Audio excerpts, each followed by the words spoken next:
Despite the challenges, farmers tell us all this rainfall should be celebrated.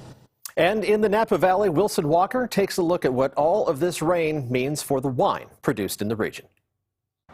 You know, in 2017, we had something similar. We had a very wet winter after 5 years of drought.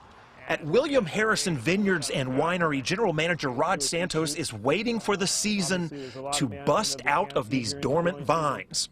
Got little nodules here where the green growth will pop out. And after 3 short, dry seasons, he's hoping wine country is about to bust out of the drought. The biggest issue for us, not only as growers but as winemakers, is that the last 3 vintages have been very short.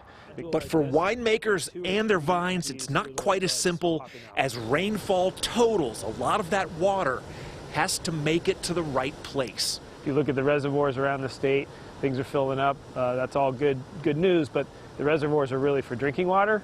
Out here, we need the water to penetrate the earth. We've had 3 very dry years in the past 3, so to get out of that, the water really needs to get below the soil, down where the roots of the vine go. That's where the vines look for their water.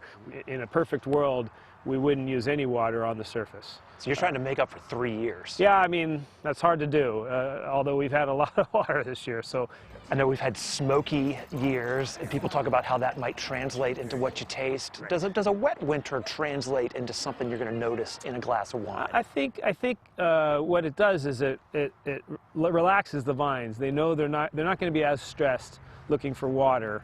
So they tend to give us a little more fruit, as you'd expect. A little more water equals more juice.